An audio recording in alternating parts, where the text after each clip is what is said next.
animation. Cartoon Network presents ToonHeads, The Lost Cartoons. During the golden age of animation, the Warner Brothers Cartoon Department produced more than 1,000 Looney Tunes and Merry Melodies cartoons.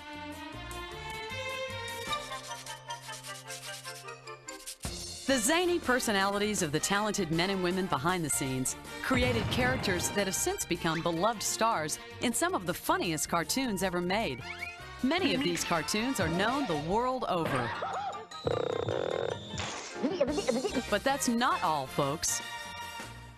These inspired animators produced much more than just Looney Tunes and Merry Melodies. Tonight, we're going to open the Warner Brothers Cartoon Vault and take a look at some rare animation you won't be so familiar with. Some of these cartoons have not been shown since their original theatrical release, while others were never shown in public at all. These lost treasures were created by Warner Brothers' legendary directors Chuck Jones, Friz Freleng, Bob Clampett, and Robert McKimson, with music by Carl Stalling and the unmistakable voice of Mel Blanc.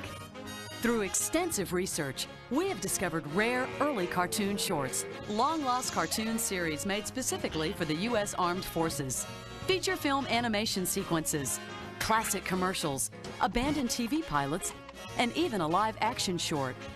Sit back and enjoy these rare animated treasures as Cartoon Network provides a new glimpse into the golden age of animation with ToonHeads, The Lost Cartoons. In the early 30s, Leon Schlesinger agreed to supply Warner Brothers with musical shorts for theatrical release. At the same time, two of Disney's top animators, Hugh Harman and Rudolph Ising, created a new cartoon character called Bosco. The young animators met with Schlesinger and showed him their new animated film. On the basis of this cartoon, Schlesinger hired Harman and Ising at $50 a week to direct his first animated series called Looney Tunes. Here's the cartoon that Schlesinger saw. This rare animated short was the beginning of Warner Brothers cartoons and was one of the very first talking cartoons. And now, a rare piece of animation history, Bosco the Talk Ink Kid. All right, now that you're here, what can you do? What can I do? Oh, boss, what I can't do ain't. Well, who are you? Who is I? I'm Bosco. That's who I ain't. Nobody else except Bud. Bosco, eh? All right, Bosco, show me what you can do.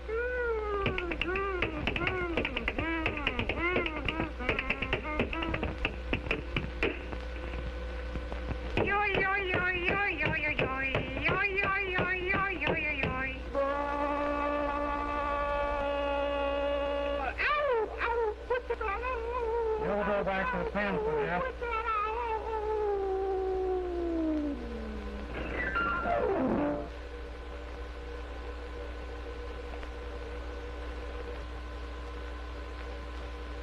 Well, so long, folks. See you all later.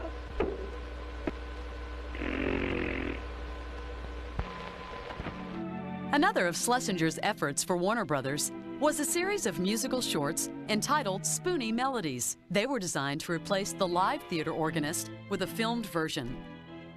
Cryin' for the Carolines featured popular crooner Milton Charles, also known as the singing organist. It is believed that only 4 Spoony Melodies were ever created. Their appeal was as limited as their animation. This is the only known surviving Spoony Melodies print. The Art Deco-inspired Cryin' for the Carolines.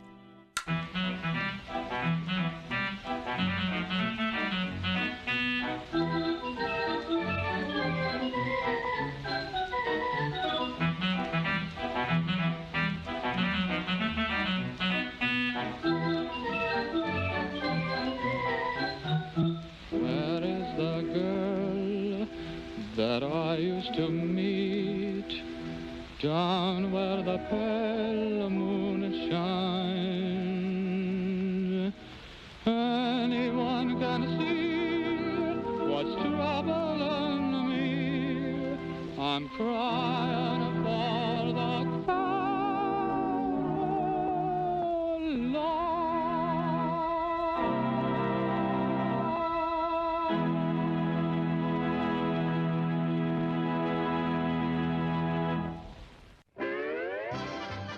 Spoony melodies quickly gave way to the now famous Merry melodies, which were conceived to promote songs from the growing Warner Brothers music library. Unlike Looney Tunes, which were character-driven, Merry Melodies cartoons were created specifically for a song. For their first Merry Melody, Harmon and Ising created a story around the popular song, Lady Play Your Mandolin.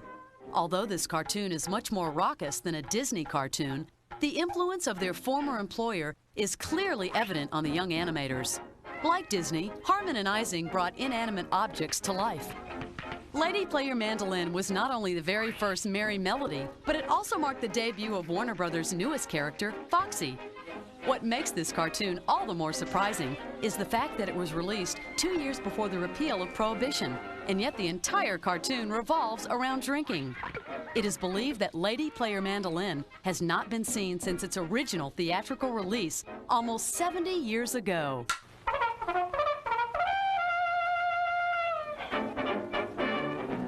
Lady, play your mandolin. Lady, let the tune begin. When you sing a song of sin, I'm sinner too. I'm a sinner too. Lady, when you play for me, that's an day for me. And the angels pray for me, I belong to you. Rita, Rita, I could eat your heart.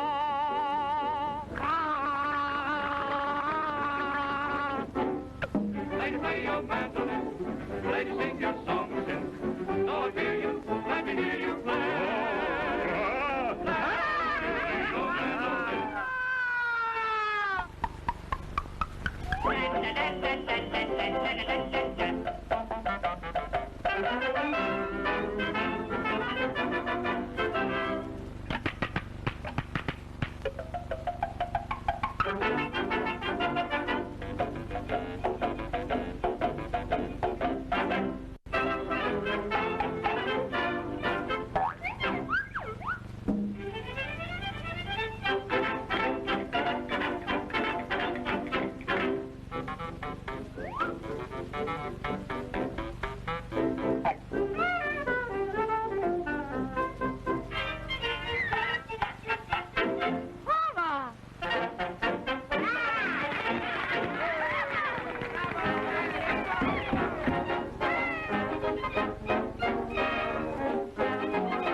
Your mandolin.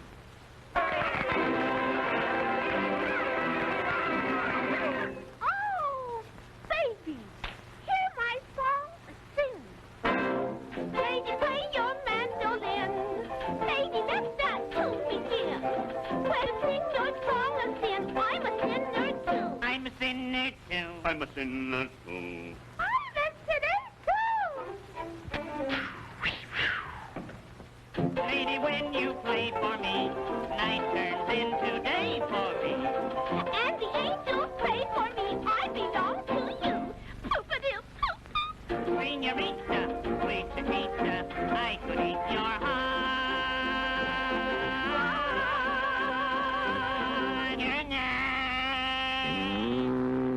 Lady, play your mandolin. Lady, sing your song of sin. Though I fear you, let me hear you play.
With his cartoon studio up and running, Leon Schlesinger took a shot at live-action feature films. In the early 30s, he produced 6 B-westerns, starring an up-and-coming cowboy star named John Wayne. Well, buddy, let's go see what all this ruckus is about.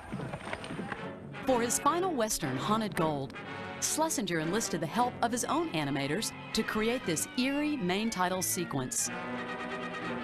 However, Schlesinger soon returned to the realm of his beloved cartoons. Work at the Schlesinger studio was far from formal,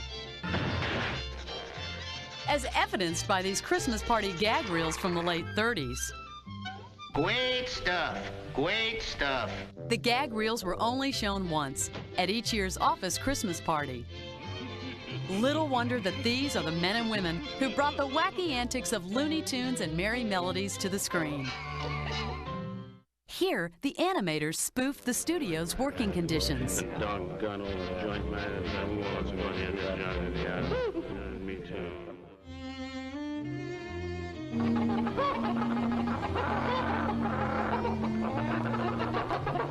The cartoon directors got into the act, impersonating their female colleagues in the ink and paint department. No wonder Bugs Bunny dressed in drag so often. Even the bigwigs at Schlesinger's studio made appearances in the company's gag reels. Damn this thing. I'd say about 20,000 would be a good estimate. That's a pretty high figure. I'd say 15,000. Oh, don't be screwy, Ray. I'll compromise at 18,000. I still say it's 15,000. I'll make you a bet. We've polished at least 18,000 cells today.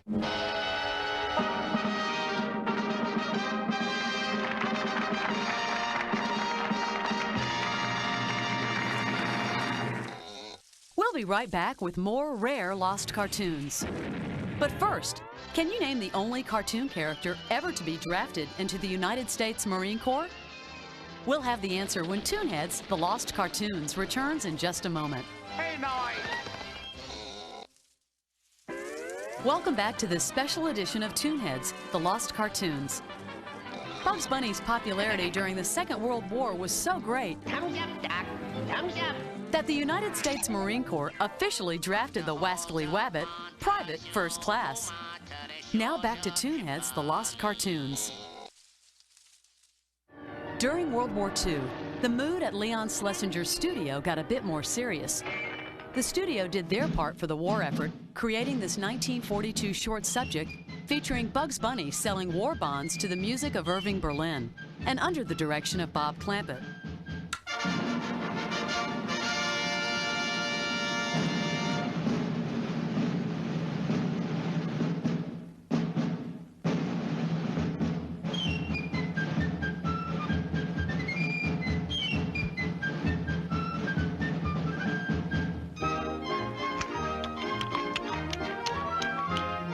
The tall man with a high hat and a whiskers on his chin will soon be knocking at your door, and you ought to be in. The tall man with the high hat will be coming down your way. Get your savings out when you hear him shout, any bonds today? Come on and get 'em, folks. Come on, skip right up and get 'em. Any bonds today? Bonds of freedom, that's what I'm selling. Any bonds today? Scrape up the most you can. Here comes the freedom man, asking you to buy a share of freedom today. Here comes the freedom man. You can't make tomorrow's plan, not unless you buy a share of freedom today. Any stamps, any bonds today.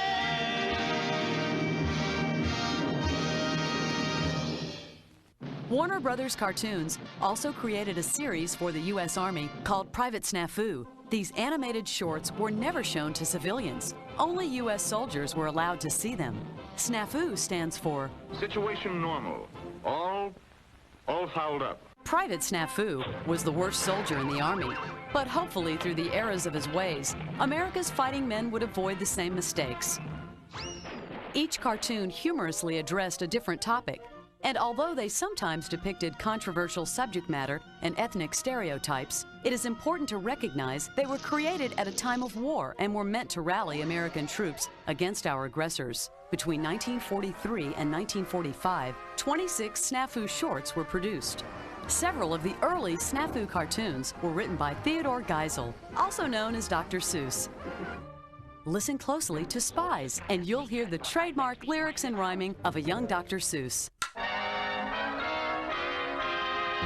just learned a secret. It's a honey. It's a pip. But the enemy is listening, so I'll never let it slip. 'Cause when I learn a secret, boy, I zip her up my lip. Now, the military secret that I carry in my brain, I keep in safe deposit with a padlock and chain. You bet I got a secret. The soldier's got a secret, but I bet we find it out. Hello, Ma. I got a secret. I can only drop a tip. Don't breathe a word to no one, but I'm going on a trip. Shh. Don't breathe a word to no one, but he's going on a trip. Hey, give me some magazines to read for when I'm on the ship. Don't breathe a word to no one, but he's going to go by ship. It's a cinch to keep a secret if a fella just takes care. He's sailing on a troop ship. Now we got to find out where. I'm a sound and silent soldier, just as steady as a rock. Here's to my little secret with its chain and padlock.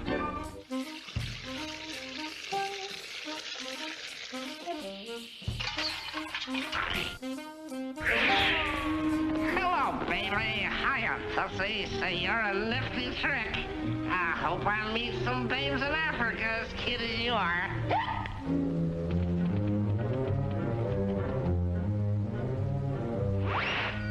This message is important. I must fly it double quick. It's been a wonderful evening, and I'd like to stay some more. But I gotta get a move on now. I sail at 4:30. He's got to get a move on now. He sails at 4:30. Hey, the troop ship bound for Africa pulls out at 4:30. Calling all wolfpacks. Calling all wolfpacks. The transport ship for Africa pulls out at 4:30. Hail!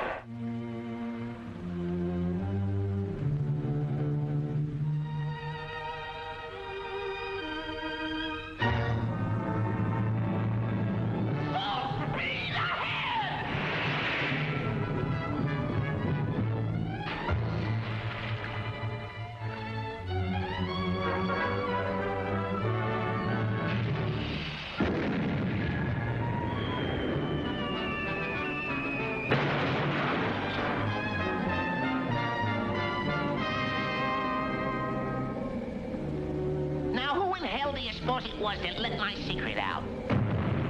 What was that I heard you say, my little sauerkraut? He wonders who in hell it was that let his secret out.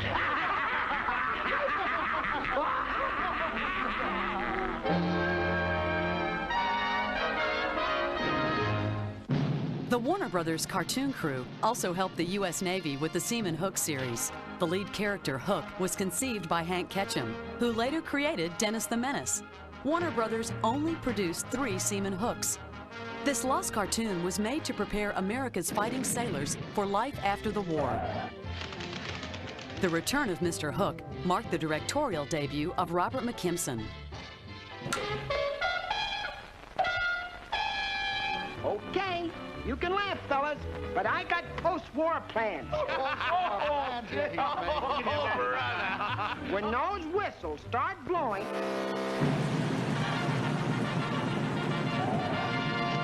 I'm going ashore.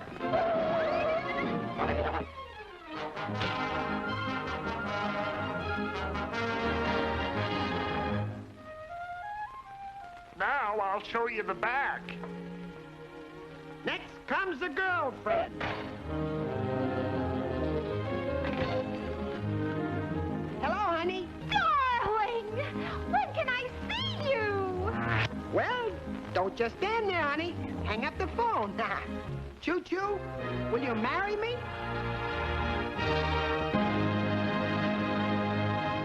Then we'll be ready for the big day. I do.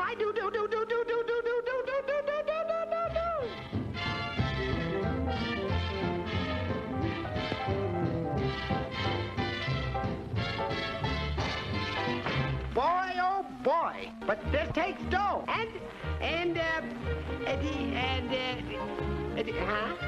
We got post-war plans, too. Yeah! Penny bonds today. We'll be blessed if we all invest in the USA. Scrape up the most you can. Here come the freedom men. Come along and buy a share of freedom today. By the end of World War II, Bugs Bunny had become America's biggest cartoon star. Warner Brothers gave Bugs the star treatment with 2 feature film cameos. The first was in a Dennis Morgan, Jack Carson comedy entitled Two Guys from Texas. The animated scene borrows from several earlier Warner Brothers cartoons, particularly Swooner Crooner. And now, one of the few times Bugs Bunny invades somebody's dream other than Elmer Fudd, the animation sequence from Two Guys from Texas. You may not believe this, Doc, but in this dream I'm a shepherd, and I'm out of the pasture with my little flock.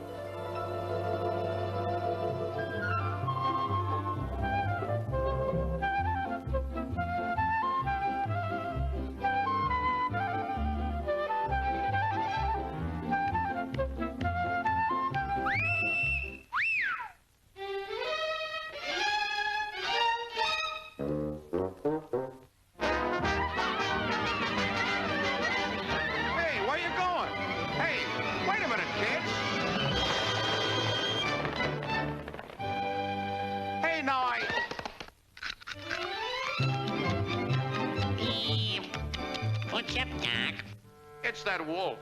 Every time I collect a bunch of lambs, he steals them away from me. Let me give you a word of advice, chum. Give me a Doc. Now I'll tell you what to do.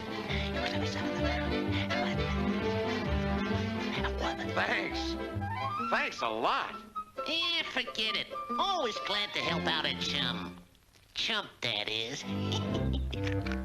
Every day I love you just a little bit more, just a little bit more, just a little bit more. Every day I want you just a little bit more than I did the day before.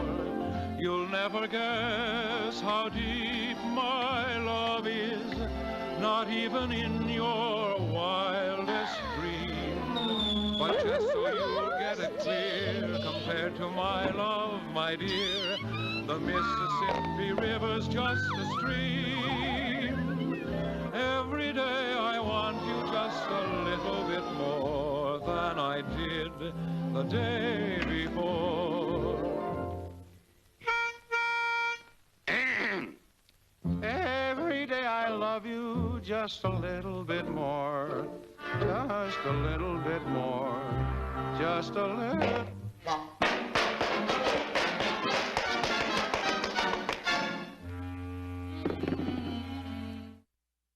In 1945, MGM had great success combining a live-action Gene Kelly with an animated Jerry Mouse.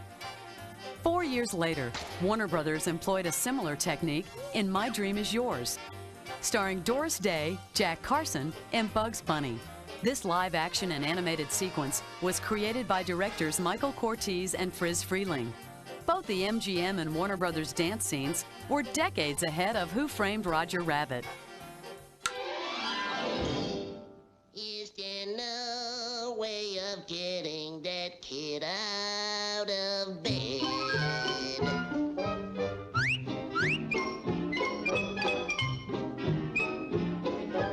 Freddie, I gotta get you up and dressed, up and dressed. Freddie, you gotta look your Sunday best, your Sunday best. Oh, Freddie, look in the Easter Bunny's nest, the bunny's nest. Get ready, I've got to get you up and dressed. But he doesn't hear a word I say. There doesn't seem to be a way to get him up and dressed today. He heard the cock-a-doodle-doo of every rooster and the clock-a-doodle-doo. They're always waking up the stock-a-doodle-doo. doesn't bat an eye. Waking up is such a terrible shock. A doodle-doo, he must be sleeping like a rock-a-doodle-doo. I'm gonna give another knock-a-doodle-doo and try to make the feathers fly. Put on your shirt, put on your pants. You better get dressed, I'll give you one more chance. Put on your shoes, put on your hat. I thought I saw a pretty cat. Come on, Fred, get out of bed. I know you heard what they said. Hurry on, hurry on, hurry on, Lou. Mr. Trouble hasn't got a thing on you. Wash your hands and wash your face and part your hair the proper place. Wash wherever dirt appears and don't forget behind your ears. Get your shirt and get your pants, you haven't got another chance. Get your coat and get your hat and get your blue and white cravat. Brush your teeth and shine your shoes and hurry, there's no time to lose. If you dawdle, I'm afraid you're gonna miss the big parade. Hurry, hurry, hurry, hurry, hurry, hurry, hurry, hurry, hurry, hurry, hurry, hurry, hurry. Ready, get ready.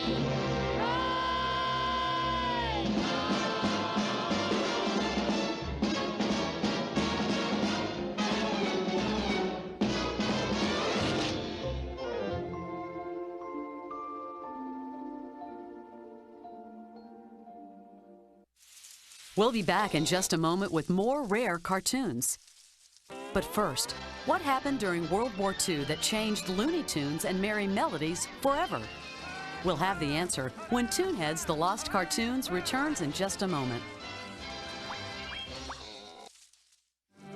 Welcome back to our special edition of ToonHeads, The Lost Cartoons. During the Second World War, Leon Schlesinger retired from Warner Brothers, leaving behind a legacy of classic cartoons and the world's greatest roster of animated characters. Now back to ToonHeads, The Lost Cartoons. In the late 40s, Warner Brothers cartoons and their creators were finally recognized for their achievements, winning the Academy Award for the cartoon Tweety Pie. I thought I saw a pretty cat. Just 2 years later, they won again, this time for the documentary So Much for So Little, directed by Chuck Jones. This short subject explored the benefits of contributing a rather dated 3 cents a week to the U.S. Health Department. It is believed that this animated short has never been seen before on television. It is truly a lost treasure.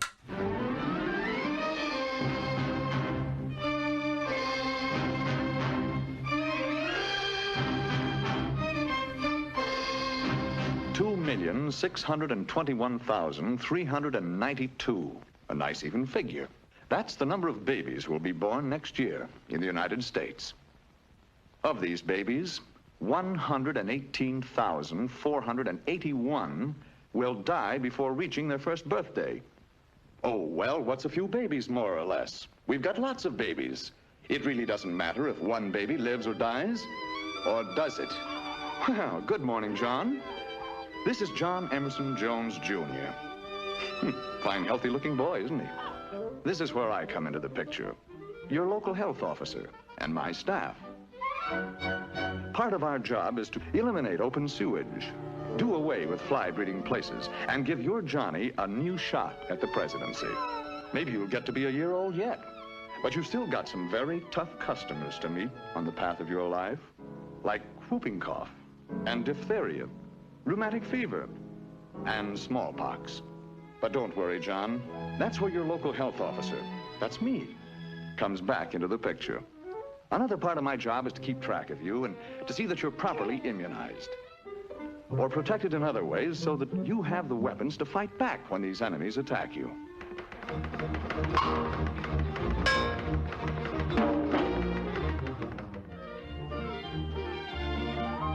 Well, well, look who's in the 4th grade. Hiya, John. Shh. Oh, I'm sorry. Mind if we look around?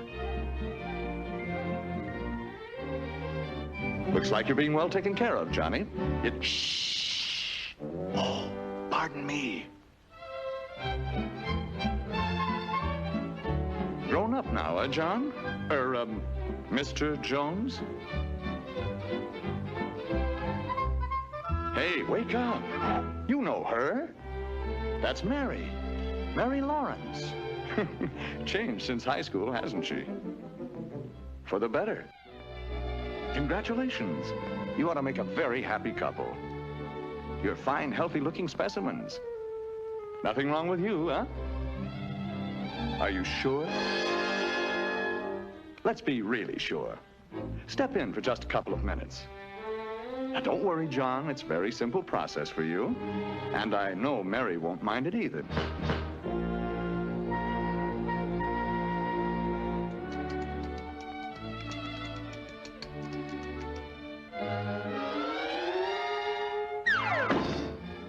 But there's one thing you do have to worry about, John. A local health department is costing you. Yes, John, it's costing you real money. 3 cents a week. That's right. 3 cents a week per person can provide basic public health services in your community. Grandma and Grandpa Johnny Jones. And we've come a long way together. From now on, folks, you're pretty much on your own. But wait, just a minute. This looks like a happy ending. And it should be a happy ending for a fine boy like Johnny. But the odds are better than 25 to 1 that he'll be born into a community with inadequate public health service or none at all. So it looks like Johnny's chances of being among the 118,481 new babies who'll die next year are pretty good, doesn't it? But let's get one thing straight. There's nothing about this figure that is sacred. It can be reduced. Which kind of public health service does your community have? It's up to you. One of the oddest of the lost cartoons is not even a cartoon, but it was created by the legendary cartoon directors Chuck Jones and Friz Freleng. Orange Blossoms for Violet combined live-action Max Sennett silent comedy footage with new dialogue voiced by narrator Robert C. Bruce. This is Violet. Her cheeks soft and fuzzy as a used pipe cleaner. And cartoon regulars B. Benaderet and Mel Blanc. Harvey, what are you doing here? You've been drinking. Who's been drinking? In this comedy short created in the early 50s, Chuck Jones and Friz Freleng made comedians out of monkeys, long before Lancelot Link's secret chimp. Why, you... In the 50s, Chuck Jones introduced theatergoers to a dreamy little boy named Ralph Phillips. The cartoon, from A to Z's, included the incredible layout designs of Maurice Noble. Well, Mr. Phillips, daydreaming again? 3 years later, the same animators, under the direction of Jones, brought the character back, this time about 12 years older, for a series of Army recruitment films. Drafty, isn't it, was shown in high schools and Army enlistment centers. The cartoon brought a lighthearted touch to the task of military recruiting. This cartoon short hasn't been shown since the days of the Vietnam War.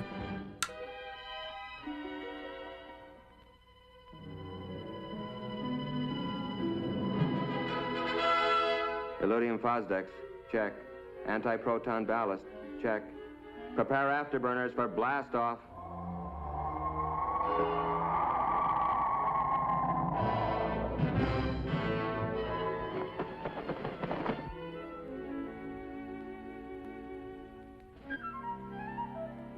Comfy? Have I got your attention? Okay, let's straighten out a few facts about you and the Army.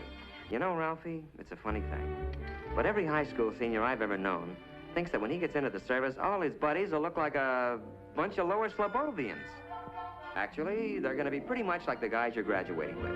Another interesting idea held by a lot of otherwise bright high school seniors is that the Army has all the right size clothing, but that it's mainly interested in getting it on all the wrong size people. Well, nice comic book stuff. But actually, the Army's no more interested in putting you into the wrong-sized uniform than your football coach would be. And for the same reasons. It's not necessary, it's inefficient, and it's just plain sloppy.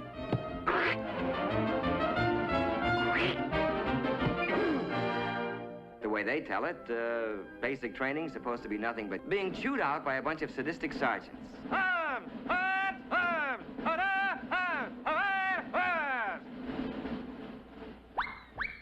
As a matter of fact, the Army's not about to use inefficient comic strip non-coms or officers any more than it would use outdated or inefficient weapons. Let's take a look at basic training and find out what it's really going to be like.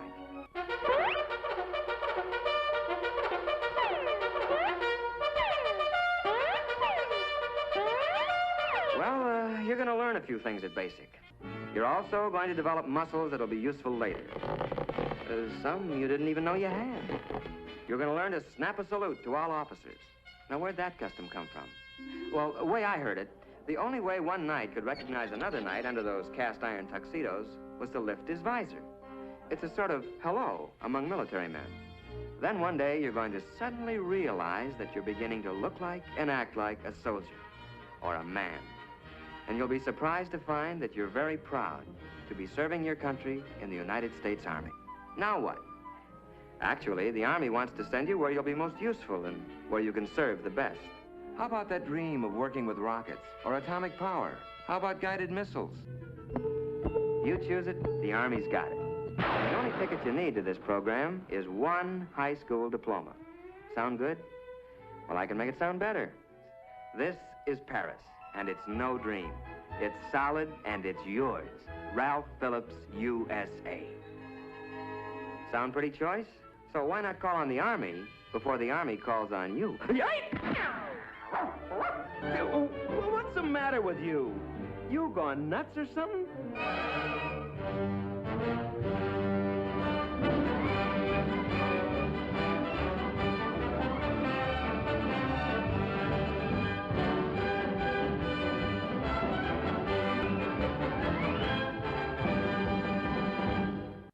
We'll be right back with more Lost Cartoons.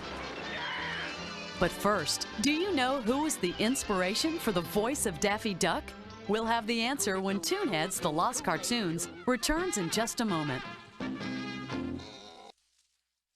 Welcome back to our special edition of ToonHeads, The Lost Cartoons. Leon Schlesinger was known to have a slight lisp.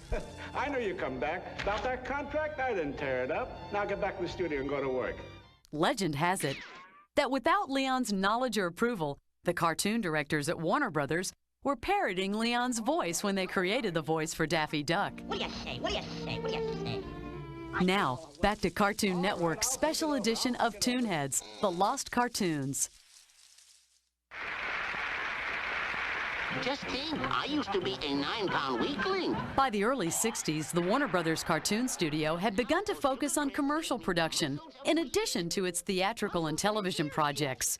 This marked the first time the cartoon department employed its classic characters in TV commercials, a practice that continues to this day. Many of these commercials have not survived or are lost.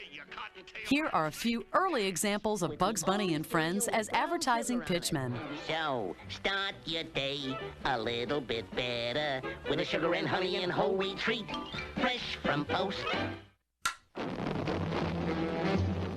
Thanks, fellas. I'm on my way to Tangrilla. Over and out. If he thinks he's going to beat me to Tangrilla, he has another think coming. Time for a tang break. On Earth, we mix tang by the pitcher full. We Martians prefer mixing tang by the glass full. And notice, it's the new natural orange flavor tang. So is ours, and we serve it cold. Oh, yes, and one other thing. It's great for breakfast or any thirsty old time.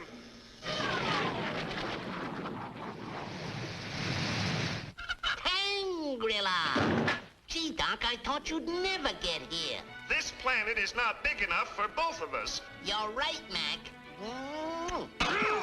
Where'd he go? Where'd he go? Let me at him. Where'd he go? Where'd he go? Meh, take it from me, fellow Earthlings. Drink Tang, gang. It's Tangerific. The Warner Brothers animators explore the possibilities of television with a live-action and animated pilot for ABC called Filbert. The show was created by Friz Freleng and directed by Richard Donner, who later made Superman and Lethal Weapon for Warner Brothers. Filbert never made it as a TV series, but the show's co-star, William Shallard, starred the following year as the father on The Patty Duke Show. Eventually, this rare pilot was released in theaters as a short subject. Down where the trade winds blow.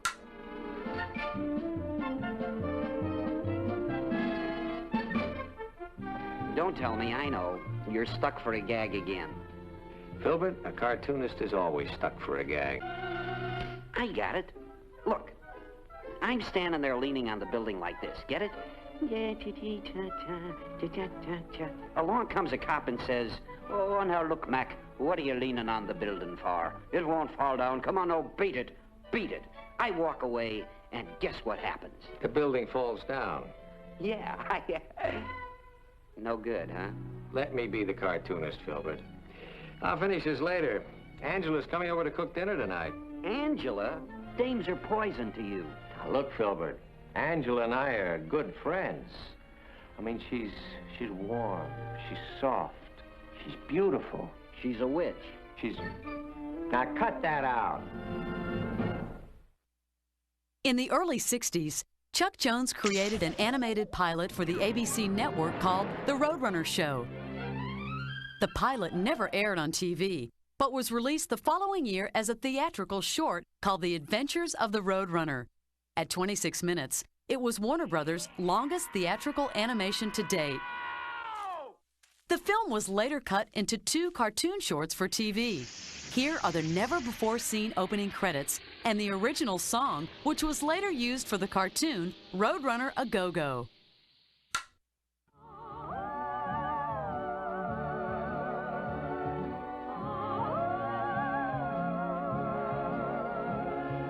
Out on the desert, early in the morning, see the desert flowers all in a row. Hear the little birdies with their happy greeting. Meet, meet, meet, meet. There he goes. Out on the desert, early in the morning, see the new roadrunner burning up the roads. See the old coyote dreaming of his breakfast. Meet, meet, meet, meet. There he goes. Meet, meet.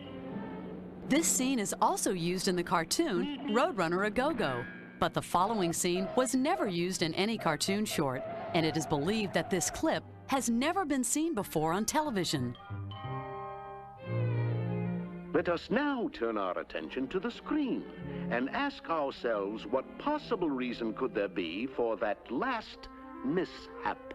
You will note that everything necessary for success was anticipated. 1, tight, sure grip on rope. 2, feet planted firmly on ground. 3, ample backing clearance. 4, grim, determined expression. What could possibly have been missing? Only one small thing. Lack of knowledge that a roadrunner and a transcontinental truck have the same cry, namely, beep, beep. Solution? Obvious to the experienced physicist. A stabilizing factor. In layman's language, a huge rock in case of another truck. Meet, meet. Now, observe and learn. Meet, meet.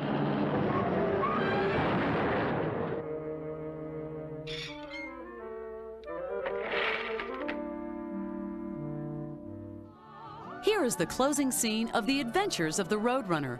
The poor quality of this rare animation is a poignant reminder of the importance of film preservation, which is now a top priority at many animation studios. Tonight, we looked back at some rare and priceless cartoons, but now we must look forward to finding and preserving other lost animated treasures.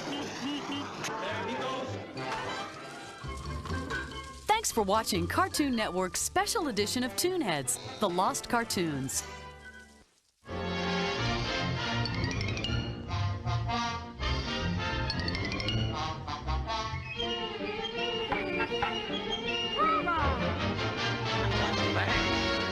Thanks a lot.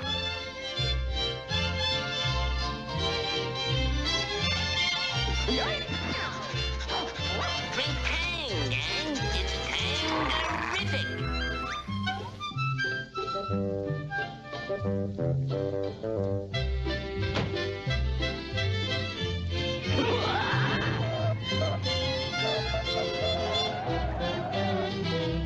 Any stamps, any bonds today.